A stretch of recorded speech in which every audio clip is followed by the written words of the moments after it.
499 पर अपना प्रकरण चल रहा था। आश्रमानुप्रेक्षा में 92वीं गाथा के अंतर्गत सर्वोदया टीका में इस बात के लिए समझाया गया था कि मिथ्या को छोड़ना चाहिए। अब कैसे छोड़ना चाहिए तो बताते हैं। उपर्युक्त निरूपणेन मिथ्यात्मनाशा या प्रवृत्ति तथा ज्ञानोपयोगश्च इत्येतयोः सोपयोग रूपत्वं निर्दिष्टं भवति। उपर्युक्त निरूपण के साथ के द्वारा मिथ्यात्व के नाश के लिए जो प्रवृत्ति होती है और ज्ञानोपयोग, इन दोनों के विषय में जो प्रवृत्ति होती है वह शुभोपयोग है, ऐसा निर्देश किया है। लेकिन थोड़ा सा ध्यान रखना चाहिए कि ऐसा आचार्यों का, आचार्य कुंददेव का समय सार की प्रधानता से इस बात के लिए कहा गया।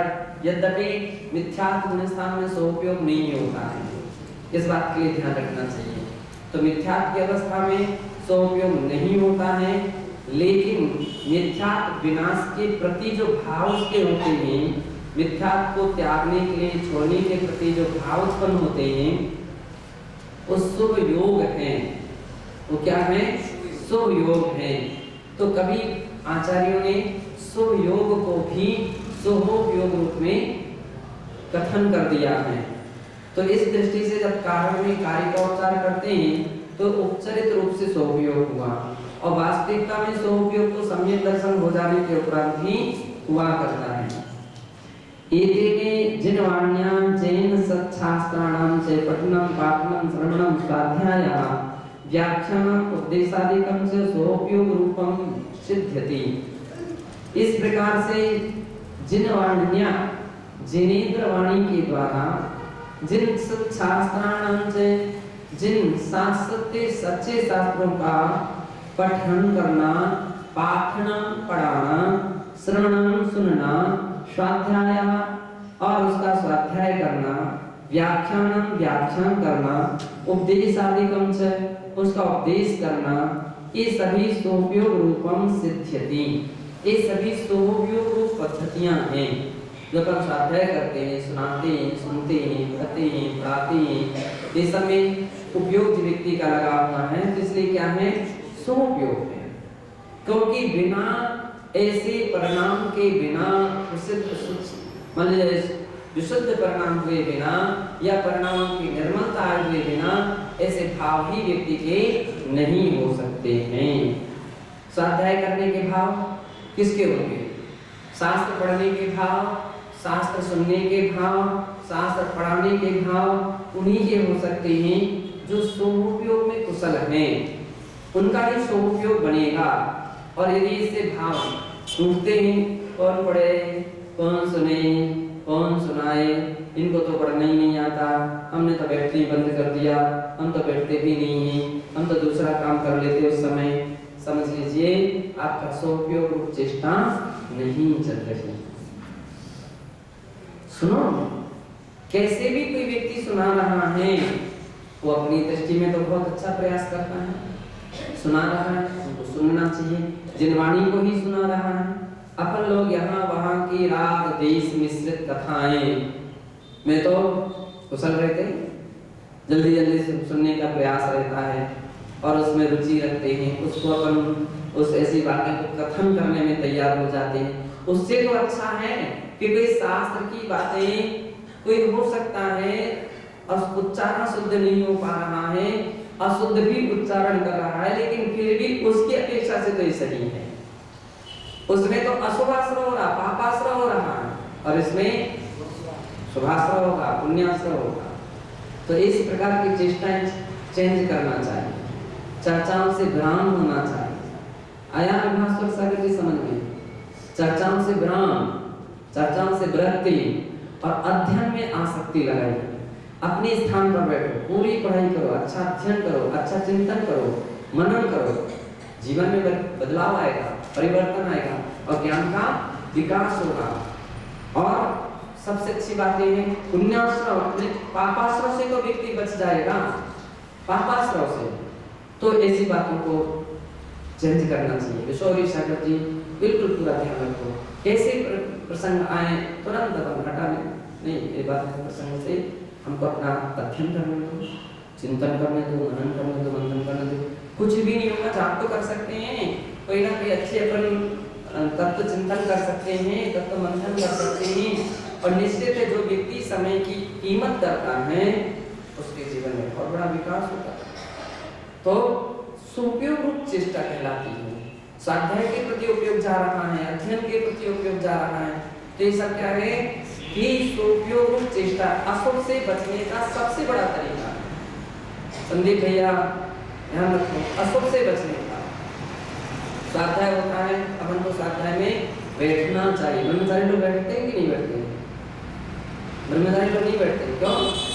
क्योंकि उनके अलग से टाइम टेबल है क्या?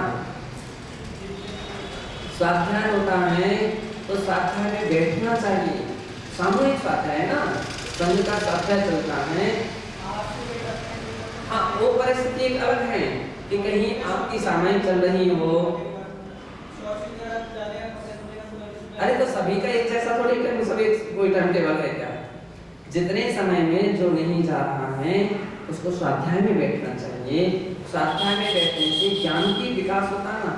जितनी बार शास्त्र को पढ़ोगे, जितनी जितनी बातें अपन पढ़ते हैं, कोई ना कोई नई नई बातें अपन को प्राप्त होती हैं, अपने ज्ञान का विकास होता है। तो स्वाध्याय में बैठना चाहिए। स्वाध्याय में नहीं बैठेंगे तो धीरे धीरे प्रमाद शुरू हो जाएगा, आलस्य शुरू हो जाएगा। किसी के लिए मानते हैं कि हो सकता है लेट सामायिक से उठे हो, कोई बात नहीं। अब सभी तो लेट नहीं उठ रहे हैं ना, सभी तो नहीं उठ रहे हैं। हो सकता है कि एक व्यक्ति सोच के लिए जा रहा हो, लेकिन सभी तो नहीं जा रहे हैं। तो चाहिए कि स्वाध्याय में सामूहिक जो स्वाध्याय होता है उसमें बैठें। माता जी का स्वाध्याय सामूहिक स्वाध्याय होता है तो उसमें बहनें वगैरह बैठती हैं कि नहीं बैठती हैं? तो बहनें बैठें उस मौके पर, अलग से पद्धतियां नहीं है। हाँ ठीक है, सामूहिक अगर कर करके आप बैठ रहे हैं तो सामूहिक के बाद अध्यापक को अवसर मिलता है, जितना मिले तुरंत बैठो, तुरंत पहुंचो। दूसरे समय में ना चला जाए, नहीं तो प्रमाद शुरू हो जाएगा कि वो आराम करना शुरू कर देंगे, है ना। उस समय क्या हो जाएगा, आराम का समय शुरू हो जाएगा। तो उस बात को कंट्रोल करने के लिए स्वाध्याय में शामिल होना चाहिए। स्वतंत्र पद्धतियों से जितना बचे अशुभ उपयोग करो, अशुभ से बचने के लिए शुभ कार्य में उपयोग लगाना चाहिए। तो सभी बहनों को चाहिए कि सामयिक में सामयिक प्रकार स्वाध्याय में बैठो, स्वाध्याय आवश्यक है ऐसा। तो कह रहे हैं कि जनवाणी के द्वारा मनुष्य जैन शास्त्रों का पढ़ना, पढ़ाना, सुनना, स्वाध्याय, व्याकरण, उपदेश, ये सभी क्या हैं, स्वउपयोग रूप हैं, ऐसा यहाँ सिद्ध किया गया है। किंच तत्व ज्ञानोपलब्धि आगमाध्ययनम एवं मुख्यम साधनम इति प्रवचनसारी निरूपितम। देखो प्रवचन सार की गाथा अध्याय 1 गाथा 96 और 90 में ये बात कही है कि तत्व ज्ञान की उपलब्धि ही आगम अध्ययनम एवं, है ना, उसकी उपलब्धि आगम अध्ययन से ही होती है। इसलिए मुख्य साधनम इति, आगम का अध्ययन करना भी मुख्य साधन है। ये क्या चीज है, मुख्य साधन है, ये मुख्य प्रयोजन है। जो व्यक्ति जितना अध्ययनशील रहेंगे, स्वाध्यायशील रहेंगे, तो उनकी चर्या में निखार आएगा। बार बार अपन जब शास्त्रों को पढ़ते, बार बार ये बातें पढ़ते, ऐसा नहीं करना चाहिए, ऐसा करना चाहिए, ये कर्तव्य है, यह कर्तव्य है, ये हित है, ये अहित है, तो कुछ ना कुछ असर पड़ते, प्रभाव पड़ता है। अहित से अपन को विरक्ति उत्पन्न होती है और हित के कार्यों में अपनी प्रवृत्तियां प्रारंभ होने लगती हैं। तो आचार्य महाराज कह रहे हैं ये आगम वाक्य है, ये हम अपनी तरफ से नहीं कह रहे।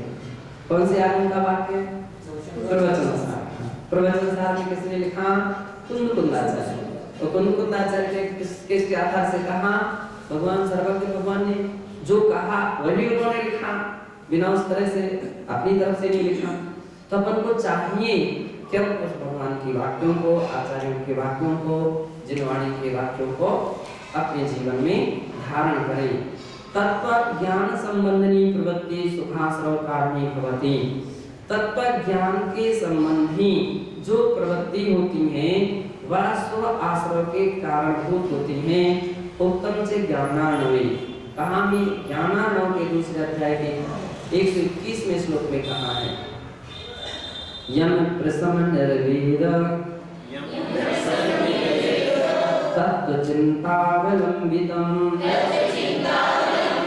मिथ्यादि भावनारूढ़म मनासूते सुभास्रवम।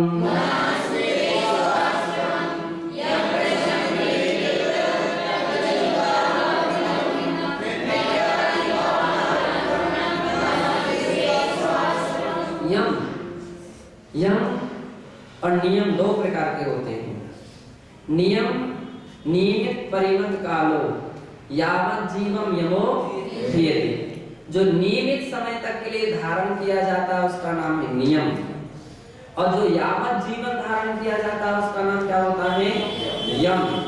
यम व्रत कहलाते हैं और एक नियम व्रत होते हैं। तो अपने जो अपने आवश्यक कर्तव्य हैं अथवा जो अपने मूल गुण हैं, वे मूल गुण क्या हैं, यम व्रत हैं। कौन से व्रत हैं, यम व्रत है, नियम व्रत नहीं। मूल गुण जितने भी हैं वे यम व्रत हैं। यम व्रत जो होते हैं जीवन पर्यंत के लिए धारण किया जाता है। तो यम को संयम, उसका दूसरा नाम क्या है, संयम।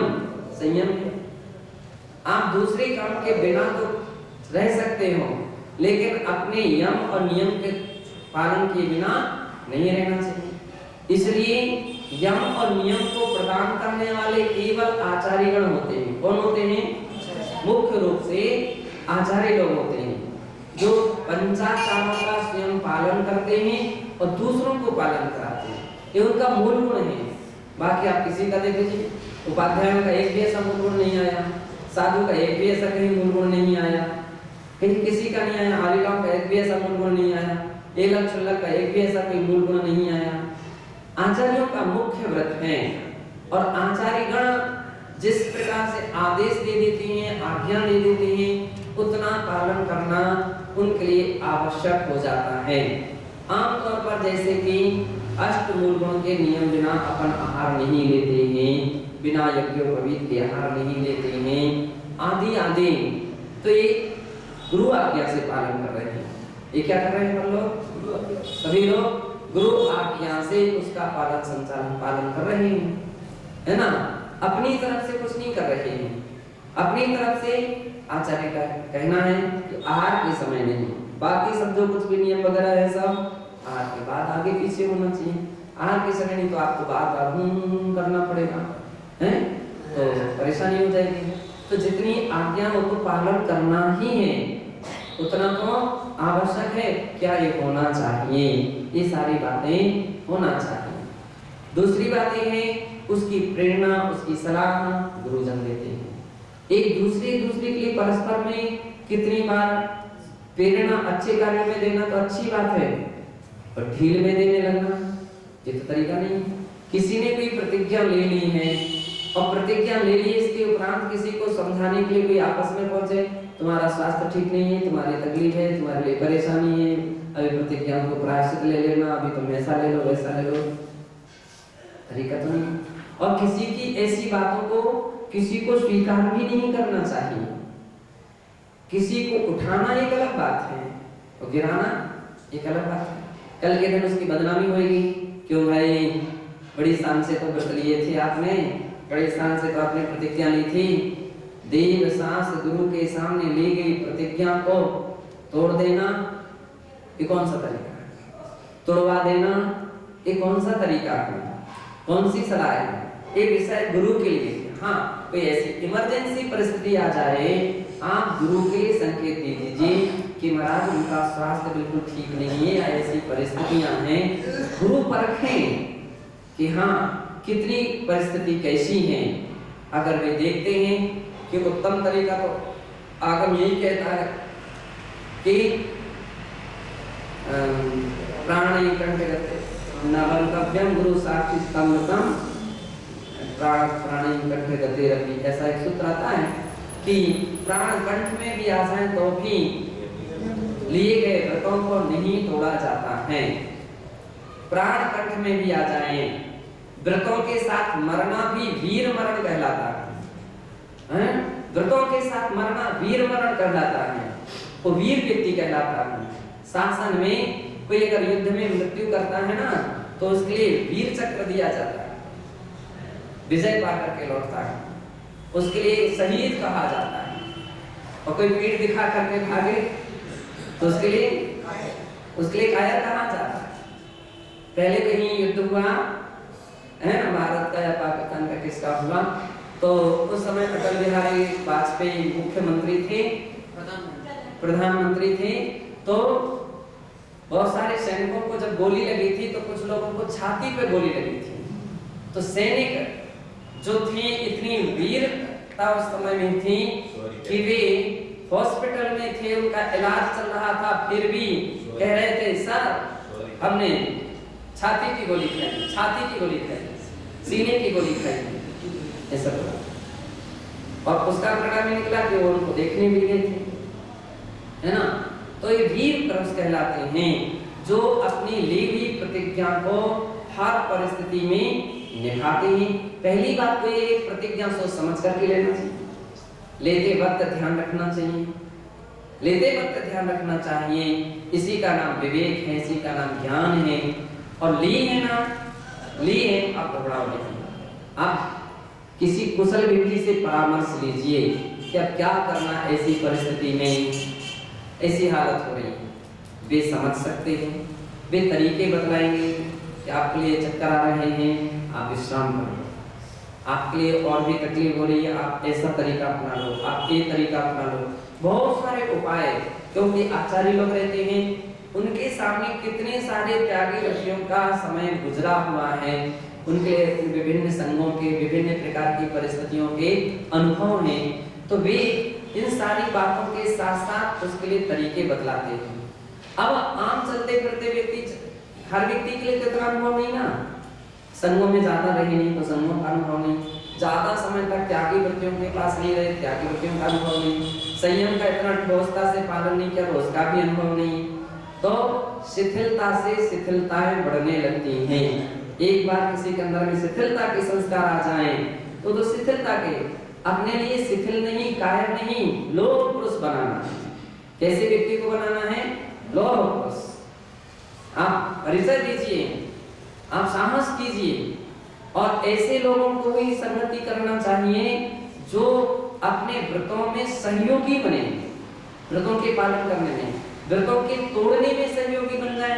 तो थोड़ी सी सिरदर्द आराम कर लो आप तो, अरे नहीं, आप उसको पहले समझाओ कि आप अच्छी तरह से सहन कर लो, टिक करके कर लो, ज्यादा तकलीफ हो रही है आप टिक करके कर लीजिए, लेकिन पूरी कीजिए, बैठ करके कीजिए, प्रतिकोण सुनिए, ये कीजिए, साहस कीजिए। एक प्रोत्साहन देने वाले होना चाहिए, शिथिलता लाने वाले नहीं होना चाहिए कि अपन निरंतर एक दूसरे के लिए, और जिसकी उसकी शक्ति सामर्थ्य थी और आप उसको गिरते को और धक्का देने वाले बन गए, गिरने वाले को और गिरा दिया। ये इसमें तुम्हारी बहादुरी नहीं है, ये कोई बहुत अच्छी बात नहीं है। गिरते हुए को संभालना है, स्थितिगण कहा जाता है। किसी के अंदर में परिणामों में चंचलता भी आ जाए, क्या बोलते हैं, शिथिलता भी आ जाए, आप उसको समझाओ, आप उसको बड़ी समझदारी से संभालो। और ज्यादा कोई परिस्थिति है तो आप महाराज के कान में बात डालो, या कोई भी अपने पुराने चारित्रनिष्ठ जो साधक हैं उनके कान में बात डालो, तो वे तरीके बतला सकते हैं, सलाह दे सकते हैं, उपाय बतला सकते हैं। लेकिन हर व्यक्ति सलाह देने वाला ना बन जाए, हर व्यक्ति शिक्षा देने वाला ना बन जाए, हर व्यक्ति शिक्षा ना दे, हर व्यक्ति सलाह ना दे। तो इस बात के लिए अपन को ध्यान रखना चाहिए कि यम और नियम उसमें उपयोग लगाना, उसमें ध्यान होना शुभाशय का कारण है। और यम नियम को तोड़ने में या छोड़ने में भाव होने लग जाए तो क्या हो जाएगा? शुभ कहलाएगा कि अशुभ? अशुभ आश्रय का कारण हो गया, पाप कर्म के आश्रय का कारण हुआ। और जिससे टूटा छूटा वो तो है ही, लेकिन दूसरा व्यक्ति ने और ब्याज में अपने हाथ और धो लिए, वैसे गंदे नाले में अपने हाथ और गंदे कर लिए और एक उदाहरण बना लिया कि हाँ सलाह दी तो ऐसी थी। सलाह देते तो कुछ अच्छी सलाह देते, प्रेरित करते, प्रोत्साहित करते, अच्छा मार्ग दिखाते, तो आपकी सलाह उसके कल्याणकारी हो जाती। तो इन बातों के लिए ध्यान रखिए। यम का अर्थ होता है संयम। यम यानी संयम। संयम में कितने साधक बन सकते हैं, कितने सहयोगी बन सकते हैं, सहयोगी बनना चाहिए। प्रसम, प्रसम का अर्थ है उपसाम भाव, प्रसम भाव। सम और सम दोनों में बहुत अंतर है। सम और सम, सम का अर्थ होता है समता और सम का अर्थ होता है उपसम का साय का भाव। देवशास्त्र गुरु पूजा की जयमाल में सम सम की धरती अविरल महीना दिन रात लगाया करते हो, सम सम की दिन रात लगाया करते हो सम सम। और वो व्यक्ति क्या बोल जाते हैं जिनका अभ्यास नहीं रहता है, सम सम सम में सम सम हो गए। अब सम सम तो एक का तो अभाव ही हो गया, उपसम का तो अभाव हो गया, जबकि सम और सम होना चाहिए। सम यानी कसाय का उपसमन और सम यानी समता भाव। तो ऐसे प्रसम भाव कसाय का उपसम भाव और निर्वेद। निर्वेद, निर्वेद को क्या, संसार शरीर भोगों से जो विरक्ति होती है उसका नाम है निर्वेद।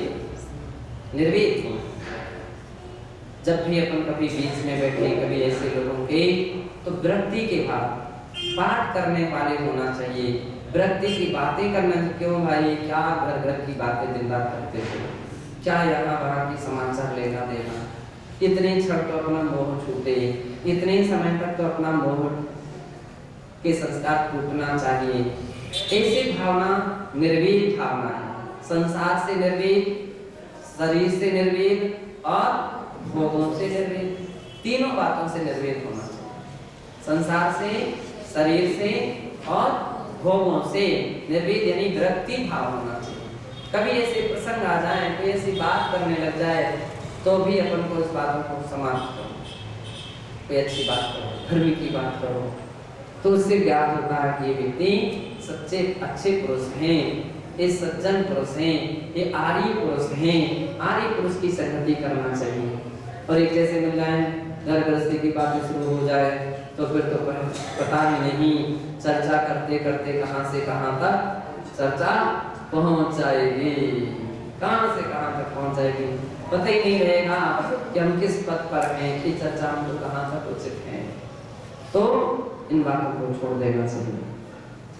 तत्व चिंता अवलंबितम, और कह रहे हैं कि तत्व चिंता, तत्व चिंतन में अवलंबितम, जो तत्व चिंता में अवलंबित रहते हैं, जब भी देखें तो तत्व की चिंतन धारा चलती रहती है।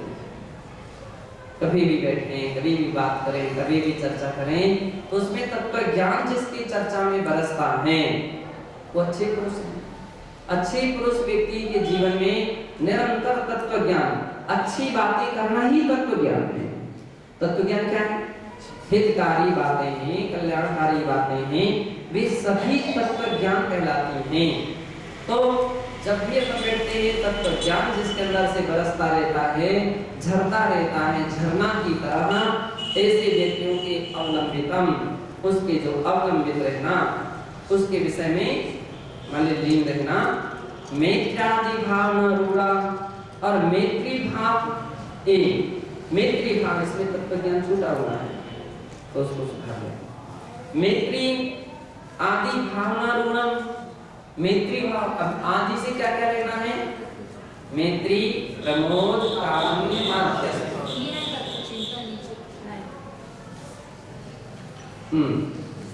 ठीक। तो मैत्री आदि, मैत्री भाव बनाना चाहिए। मैत्री भाव का अर्थ ये नहीं कि हम बात करेंगे तो ये मैत्रीता हो गई। मैत्री की परिभाषा क्या है? मैत्री किसे कहते हैं?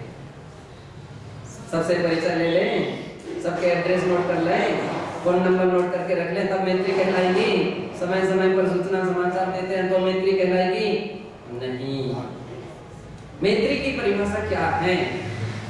मतलब तो बतलाते हैं कि वैरम मध्यम न कीड़वी, मैत्री में सर्वभूतेषु वैरम मध्यम न कीड़वी, सर्वभूतेषु वैरम मध्यम न कीड़वी, किसी भी प्रकार से प्राणियों के प्रति वैर भाव नहीं होना ही मैत्री है। ये मैत्री का लक्षण है। मैत्री भाव किसे कहते हैं? किसी से वैर विरोध नहीं होना, ये मैत्री भाव है। ना कि एड्रेस नोट करना, फोन नंबर नोट कराना या परिचय ले लेना, उसके थोड़ी चर्चा कर लेना, हंस जाना, बोल लेना, वस्तुओं का कोई आदान प्रदान कर देना। अरे ये तो राग है। ये क्या है? ये राग है, मोह को बढ़ाने वाली भूमिका है। ये तुम्हारी साधना में एक अवरोध खड़ा करने वाली भूमिका है। ये सारे व्यक्ति फिर याद आने लग जाएंगे। सामयिक में बैठोगे तो सब शुरू हो जाएंगे। कहीं भी स्वाध्याय में बैठोगे और दिख गया तो फिर वही व्यक्ति दिखता रहेगा, सभी सामयिक नहीं हो पाएगी, स्वाध्याय नहीं हो पाएगा। तो हमको इनसे तो विरक्त रहना चाहिए और सबसे बड़ी भूमिका क्या करना चाहिए? वैर किसी से नहीं होना चाहिए। वैर भावना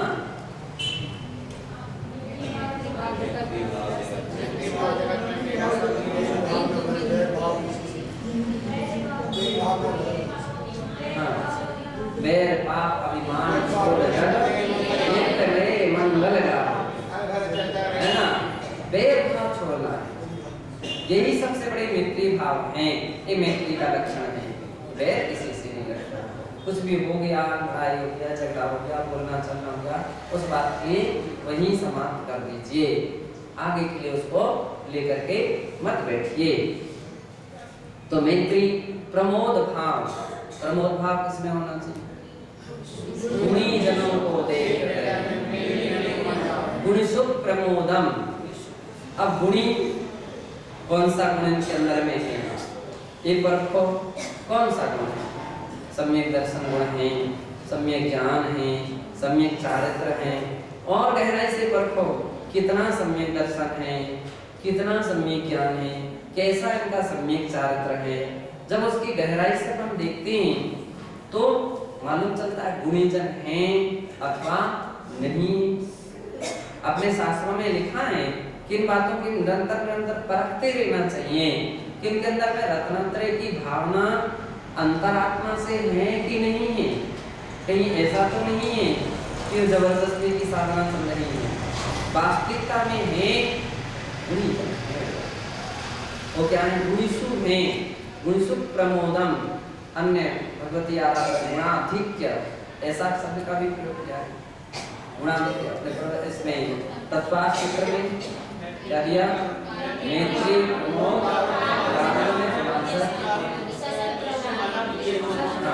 गुणाधिक क्लिष्ट माना विनिसु। गुणाधिक, उसमें शब्द का प्रयोग क्या किया?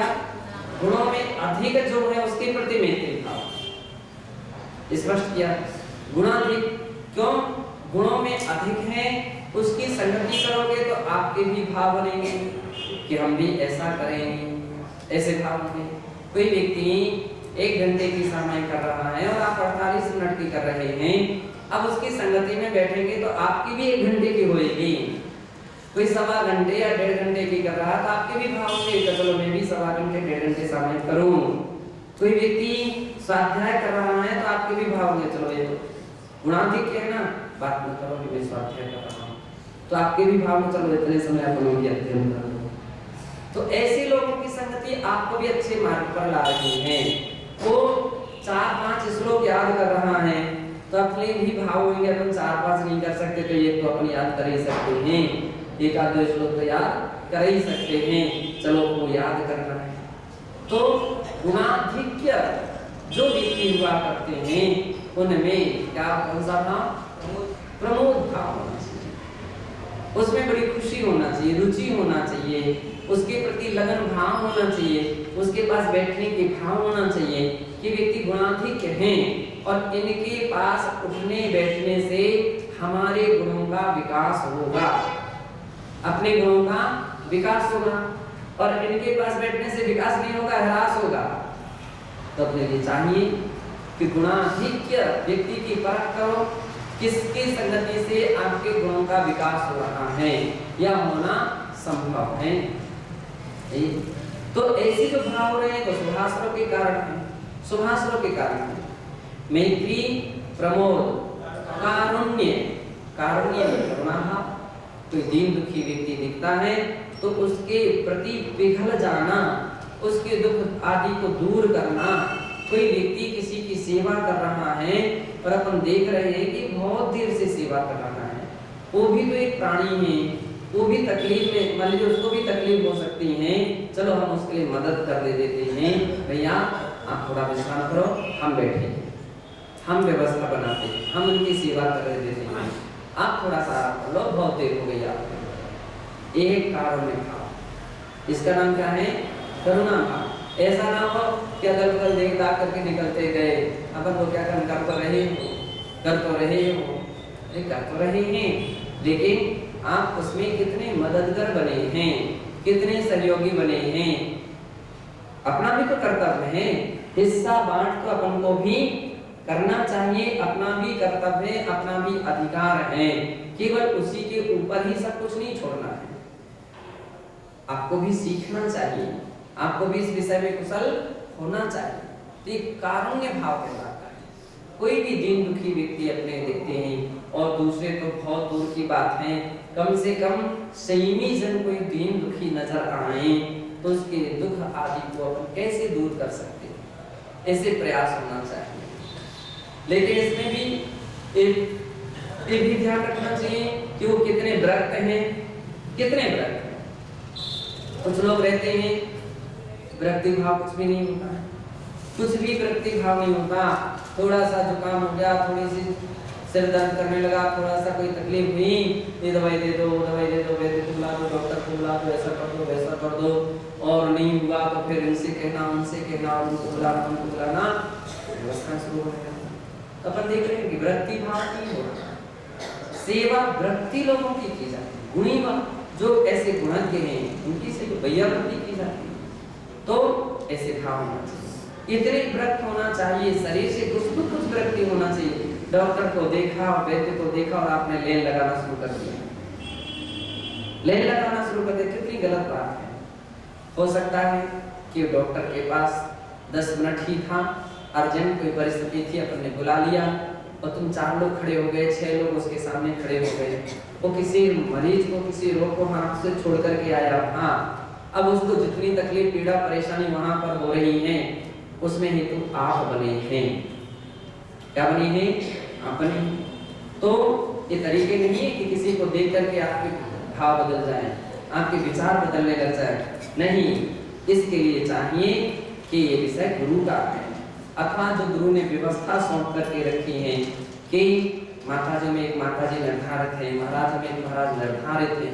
अब वो परखें, वो महसूस करें कि हाँ, क्या इनके लिए इतनी अर्जेंट आवश्यकता है, उपयोगी है, जरूर दिखाएं। नहीं है, थोड़ा विरक्ति का भी, सहनशीलता का भी अभ्यास करना चाहिए, थोड़ी सहनशीलता का। आज डॉक्टर है, आज वैद्य है, आ गया, मिल गया, व्यवस्था हो गई, नहीं रहेगा कल के दिन तुम क्या करोगे? कल के दिन नहीं मिले कोई, नहीं रहे कोई, किसी ऐसे गांव में नहीं मिला, नहीं ही गांव में कोई, क्या करोगे? तो जिसने पहले से अभ्यास बना करके रखा है वो तो हर जगह सफल हो जाएगा। जिसने अभ्यास ही नहीं बनाया है वो क्या सफल हो पाएगा? वो आप ध्यान करेगा, रौद्र ध्यान चलेगा, उसका धर्म ध्यान नहीं हो सकता।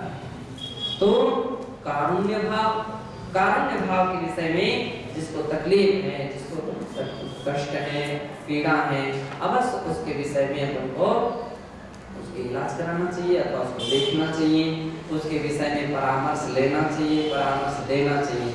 वो भी व्यक्तिगत नहीं, जिनके पास जो व्यवस्थाएं हैं उनसे बात करें, और वो भी व्यक्ति जो व्यवस्थापक हैं उनके लिए चाहिए कि अगर गुरु से हम परामर्श ले सकते हैं, संपर्क बना सकते हैं, तो पहले गुरु से संपर्क। किसी ने अपने लिए बताया कि हमारे लिए करके, उन्होंने कहा हमारे लिए करके, हमारे लिए परेशानी, हम बात करेंगे, महाराज से बात करेंगे। अब महाराज से बात करेंगे तो सही बात जानकारी देंगे। इन लोगों के लिए तकलीफ है, इनके लिए आवश्यक है और इनके लिए आवश्यक नहीं है। जिनके लिए आवश्यक है महाराज कहेंगे उनको दिखाओ। लेकिन स्वेच्छा से कोई व्यक्ति आता जाता है, बिल्कुल गलत। ये अपनी मर्यादा का तो उल्लंघन हो रहा है। ये क्या हो रहा है? मर्यादा का उल्लंघन हो रहा है। तो ऐसे व्यक्ति नहीं होना चाहिए। हर व्यक्ति को वैरक्त होना चाहिए। बड़े बड़े तकलीफ, बड़े बड़े कष्टों को सहन करने वाले उल्लेख शास्त्रों में मिले हैं। देखो कैसे कैसे सहनशीलता रखी है, फिर भी कभी दीनहीनता प्रकट नहीं की। ऐसे वृत्ति भाव वाले होना चाहिए। और वृत्ति भाव में उसकी सेवा करने में भी अपना बड़ा मन लगता है, सही लगता है, उत्साह होता है, बड़ी भावना बनती है। और जिनके वृत्ति भाव नहीं होते हैं ना, उनके प्रति ज्यादा भाव उत्पन्न नहीं होते हैं। फिर तो जबरदस्ती की सौदा है। ठीक है, खड़े हो गए, आ गए, उसको दिखा लो। लेकिन जो भाव वृत्ति वान व्यक्ति के प्रति होते हैं, वे हर व्यक्ति के विषय में नहीं होते। तो माध्यस्थ भाव। अब माध्यस्थ भाव का होता है राग द्वेष, परिहारो वृत्ति उपेक्षा, माध्यस्थ भाव है। हाँ, तो राग द्वेष, जो राग द्वेष भाव से व्यथित हो जाना, उसका नाम क्या? उपेक्षा भाव है। उसका नाम माध्यस्थ भाव है। ना राग ना द्वेष। विपरीत प्रकृति के लोग जब कभी मिल जाने लगते हैं, विपरीत प्रवृत्ति वाले व्यक्ति मिलते हैं, अपन कुछ कह रहे हैं, वे कुछ कर रहे हैं, कोई आज्ञा नहीं ले रहे, कोई अनुमति नहीं ले रहे, कोई पूछते नहीं, कोई अनुमति नहीं लेते, जो आधी बात सुनाते हैं, आधी बात छिपा करके रखते हैं, तो फिर क्या रखे जाते हैं? ऐसे लोगों को विपरीत प्रवृत्ति कहा जाता है। आदम से विपरीत तुम्हारी चेष्टा है। आदम कहता है हर बात गुरु से सामने प्रकट करना चाहिए, आलोचना करना चाहिए, आज्ञा लेना चाहिए, प्रश्ना यानी पूछना चाहिए, प्रतिप्रच्छा बार बार पूछना चाहिए। और यदि स्वीकृति है तो आपका पूछना सार्थक है, तब वह आज्ञा कहलाती है।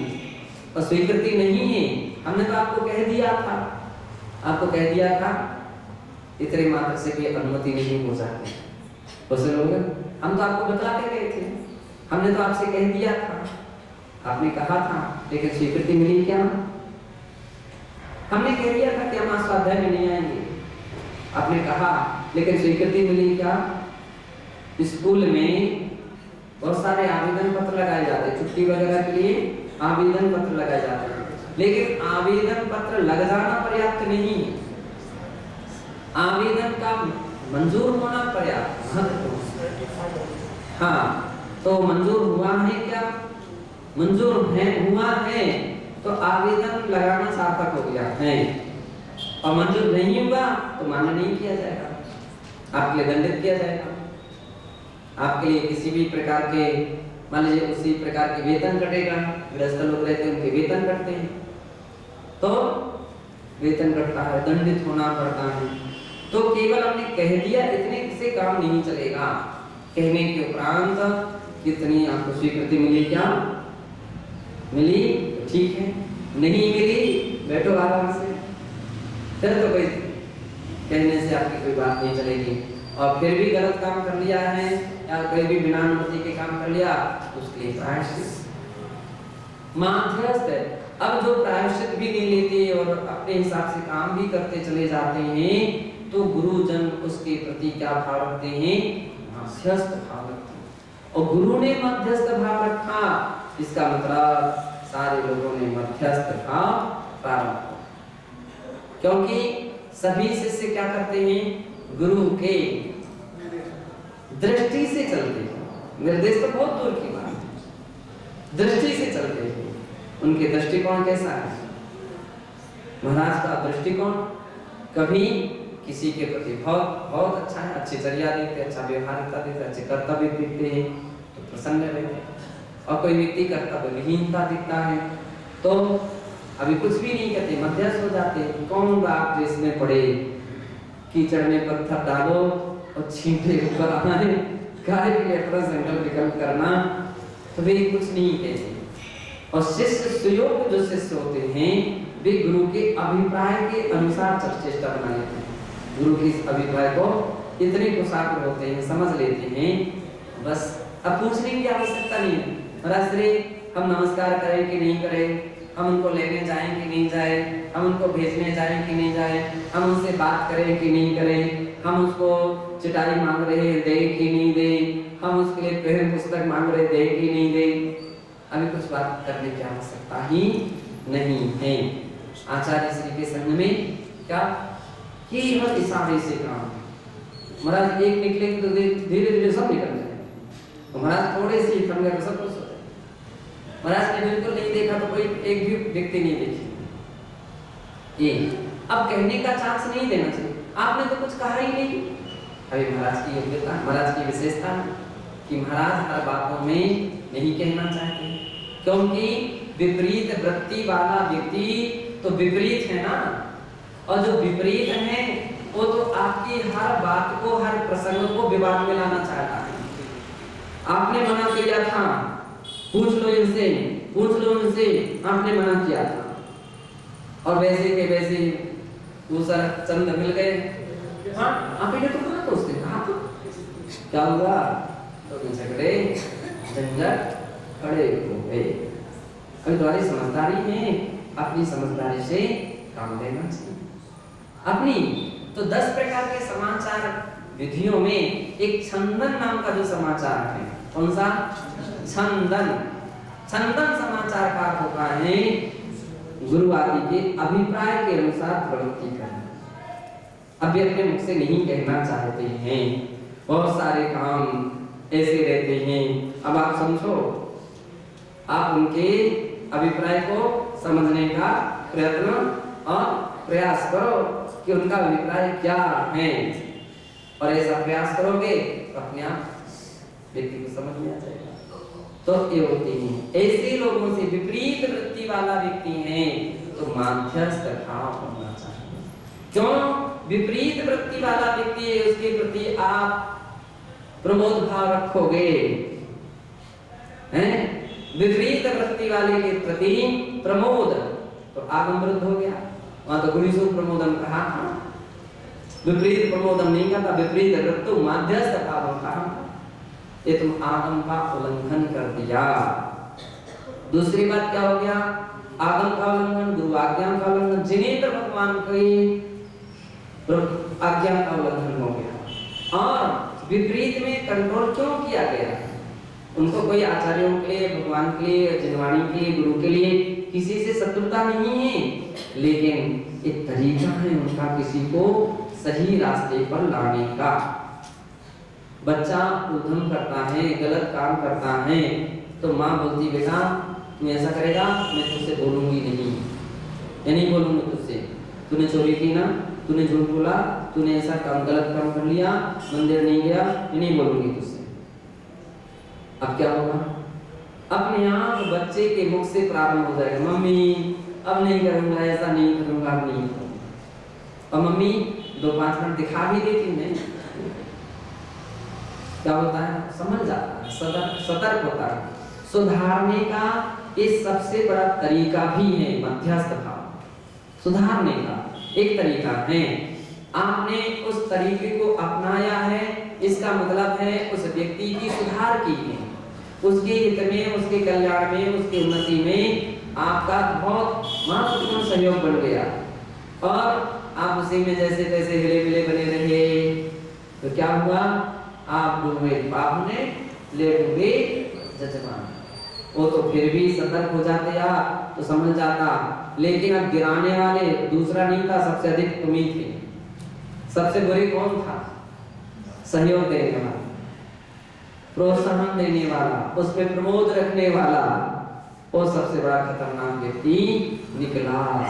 सबसे बड़ा खतरनाक व्यक्ति निकला कि उसको मिला जुला रहा, अंत में जाकर के उसको और गिरा दिया।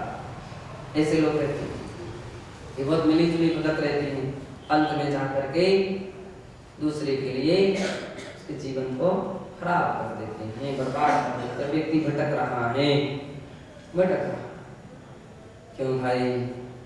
अब याद करो, उस समय सतर्क हो जाते, सावधान हो जाते, तो आज उसकी ऐसी दशा नहीं होती, ऐसी स्थिति नहीं होती कि जैसी हो गई है।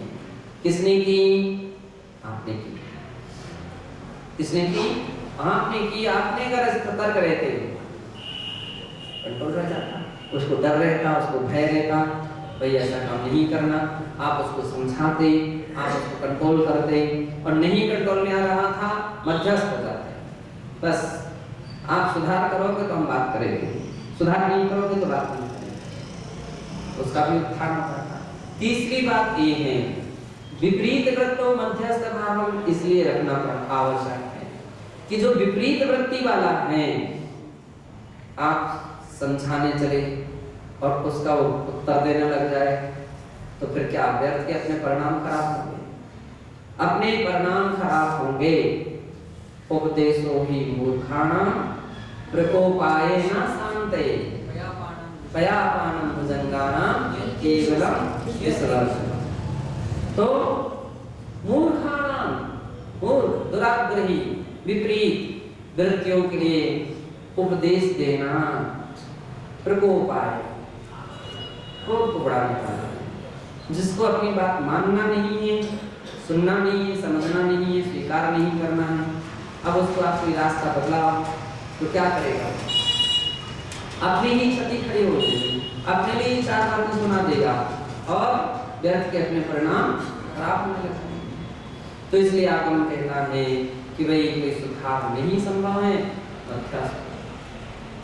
ना राग ना द्वेष है, काबू से ना दोस्ती, काबू से ना हमारा किसी से तुम्हारे से दोस्ती है, ना तुम्हारे से कोई बैर भाव है, आप अपने में, हम अपने, अपनी अपनी सीमा में, कोई मतलब नहीं है, कोई मतलब नहीं है, इसका नाम है मध्यस्थ भाव है।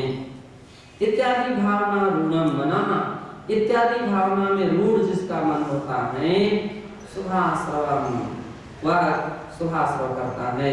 ऐसे व्यक्ति के लिए कौन से कर्म का आश्रव होता है? और इससे विपरीत हो जाए तो अशुभाश्रव। तथा च तत्रैव भृतम्, और उसमें ही अर्थात ज्ञानार्णव में ही दूसरे अध्याय के 123वें श्लोक में कहा है, विश्व व्यापार निर्मुक्तम् सुज्ञानावलंबितम् शुभाश्रवाय विज्ञेयम् वचा सत्य प्रतिष्ठितम्।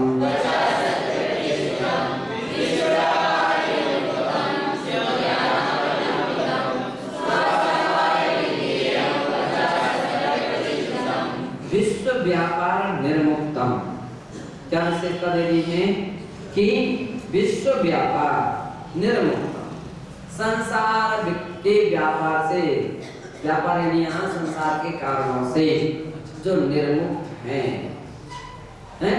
ऐसे उस विश्व व्यापार के वचन से जो निर्मुक्त हैं, शुद्ध ज्ञानावलंबितम।